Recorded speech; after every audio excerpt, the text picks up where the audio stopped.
Hi everyone, my name is Tim Poffenberger and I'm a solutions architect with GitLab, and I was wanting to map out a use case of two Java applications, two separate repositories. One of them is going to build a Java library that's going to be used by the other project.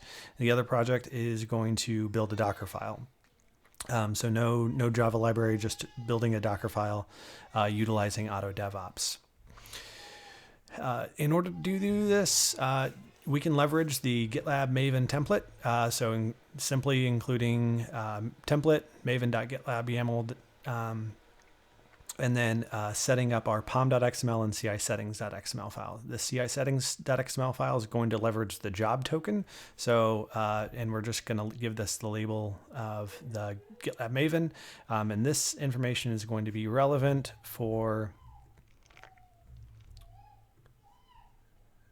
this pom.xml file, which will then leverage this environment variable CI project ID during the build process. So now what we're going to do is, upon successful completion, we'll actually see that there is this package got published.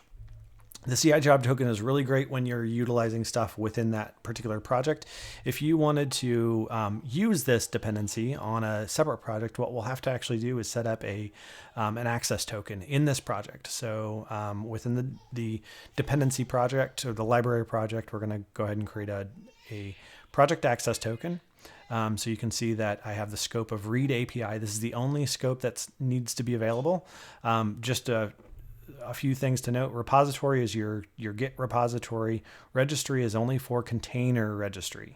I think that's an important thing to note. It's not package registries. So I'm going to head on over to, so everything got published. I'm going to, and you can actually see that the pipeline, what the pipeline looks like. It's just deploying that out. And then, so now we're in the application. So simple Maven app. What's going to happen here is we're going to leverage Auto DevOps to build Auto DevOps utilizing Heroku to build a container that will then run this given application. So one of the things initially that I did was I took that CI variable and I put it in our GitLab CI settings. So if I go to settings and CI variable, and now you can see that there's this project token, which is referring to the project token from the simple Maven dep project. And this project token is then going to be set here. And this is going to be useful for a couple of reasons. And I have this GitLab YAML file. This YAML file is a little bit more involved. It's got, we're leveraging Auto DevOps. Auto DevOps build image forwarded CI variables. This is important because the Heroku build pack is actually going to run a container inside of a container to build this job. And we need to propagate this CI project token to that sub container for that build process to take place. We're also overriding Gymnasium, which is our dependency scanning tool, as well as Spotbugs, which is our static analysis tool. And we're providing the -s for settings and our settings.xml file, so it knows the settings.xml file to use. And let's take a look at that file right there now. The settings.xml file is going to have a property set for private token, and it's going to leverage that environment variable of CI project token.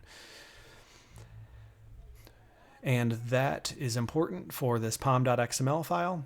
There's two things that I want to call out. This pom.xml file has two repositories set up in it. One of them is going to be the Maven Central repository, and then the GitLab Maven repository. This is important to note because it's going to try this repository first, and if it fails, then it will go ahead and resolve the dependencies from that secondary repository, utilizing the credentials, that project access token that we grabbed from the first project.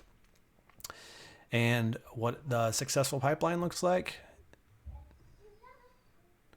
is this. So we actually see that it builds, and this build is, again, it's looking at this project, determining that it's a Java project. So it spins up a container to build this project inside of a container. And you can actually see that in the package registry or the container registry that there is a container that got built for this particular project. And Let's also look, you can also see that there were quite a few different other test jobs. So this test job, spot bugs for our static analysis, container scanning, and now we can actually look in our security tab and see the different vulnerabilities that took place. Thanks for your time today. This project is, I'll make available in the YouTube video.